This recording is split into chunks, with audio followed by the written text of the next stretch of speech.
దగ్గుబాటి వెంకటేష్ ప్రసాద్ గారు అనంత వెంకటరామరెడ్డి గారి పైన అవాస్తవాలు మాట్లాడడం జరిగింది.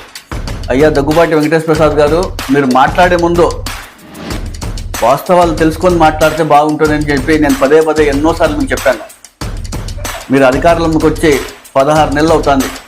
ఈ 16 నెలల కాలంలో నేను అనేక ప్రెస్ మీట్లు కానివ్వండి, అనేక ప్రోగ్రాంలు ఎక్కడిపైనా ప్రెస్తో మాట్లాడేటప్పుడు అనేక సార్లు చెప్పడం జరిగింది. మీరు ఏం మాట్లాడినా వాస్తవాలు మాట్లాడండి, మీరు ఎప్పుడు అబద్ధాలు మాట్లాడతారు, అవాస్తవాలు మాట్లాడతారని చెప్పేసి ఎన్నోసార్లు నేను చెప్పడం జరిగింది. అయినా కూడా మీరు ఎవరిని మాట్లాడుతున్నాం, ఎదుటివారు ఎలాంటి వారు అని ఏం లేకోకున్నట్లు కూడా మీరు అవాస్తవాలు మాట్లాడడం, దీన్ని మేము తీవ్రంగా ఖండిస్తున్నాం. వైఎస్ఆర్సీపీ అనంతపురం జిల్లా అధ్యక్షుడు, మాజీ ఎంపీ, మాజీ ఎమ్మెల్యే అనంత వెంకటరామరెడ్డి గారి పైన అవాస్తవాలు మాట్లాడడం మేము దీన్ని తీవ్రంగా ఖండిస్తున్నాం. అనంత వెంకటరామరెడ్డి గారు